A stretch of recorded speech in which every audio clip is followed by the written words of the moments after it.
Assalamualaikum murid-murid.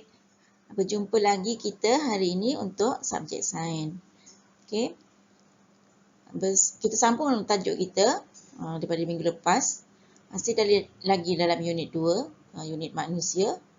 Jadi kita tengok proses hidup manusia yang kedua, iaitu proses perkumuhan dan penyahtinjaan.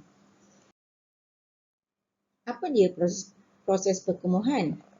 Proses perkumuhan ialah penyingkiran bahan buangan dari tubuh badan kita. Jadi ada 3 organ perkumuhan, iaitu paru, ginjal dan juga kulit.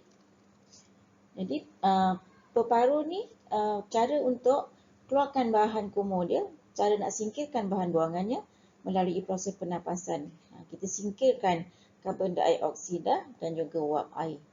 Buah pinggang pula, kita singkirkan bahan buangan daripada ginjal. Ginjal tu atau bahasa yang biasa kita sebut buah pinggang. Bahan yang kita singkirkan daripada ginjal adalah air kencing melalui proses membuang air kencing, air kecil. Jadi organ yang ketiga adalah kulit. Kulit ni macam mana cara kita nak singkirkan bahan kumuh daripada kulit? Apa yang kita singkirkan daripada kulit? Kulit ni akan merembeskan peluh. Kulit akan mengeluarkan peluh. Jadi peluh tu adalah bahan buangan yang perlu disingkirkan daripada tubuh badan. Ya, murid-murid, bagaimana pula dengan proses penyahtinjaan? Apakah proses penyahtinjaan?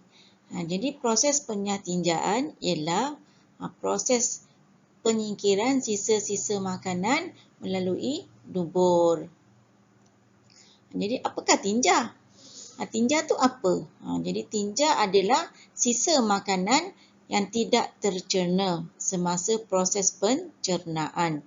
Jadi proses pencernaan tu kita dah belajar masa darjah 3 dahulu. Jadi sisa makanan ini ataupun dikenali sebagai tinja dikeluarkan melalui dubur, melalui dalam proses penyahtinjaan. Jadi organ bagi proses penyahtinjaan ataupun organ yang terlibat dalam proses penyahtinjaan ialah usus kecil, usus besar dan dubur. Dan tinja itu dikeluarkan melalui dubur.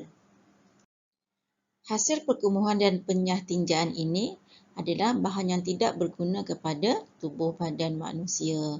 Sekiranya hasil perkumuhan dan hasil petinjaan ataupun yang kita kenali sebagai bahan kumuh ini tidak dibuang daripada tubuh badan manusia, ianya akan terkumpul dan menjadi toksid dan beracun dan akan memudaratkan tubuh badan manusia.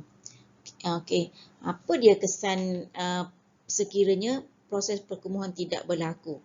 Kesannya akan mendapat penyakit batu karang dan juga kencing berdarah.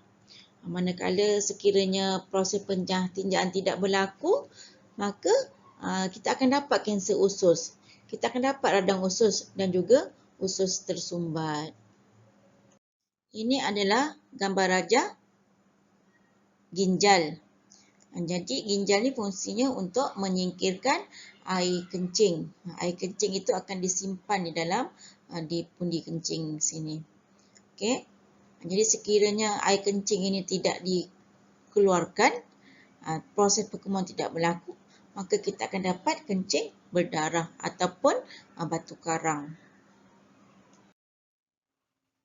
Ini pula gambar rajah usus besar dan usus kecil.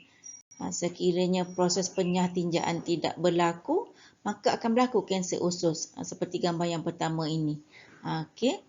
Itu gambar usus besar. Sekiranya sisa makanan ataupun tinja tidak disingkirkan, maka berlakulah kanser usus. Maka manusia akan mendapat kanser usus ataupun radang usus. Okey. Okey murid-murid, itu saja untuk hari ini.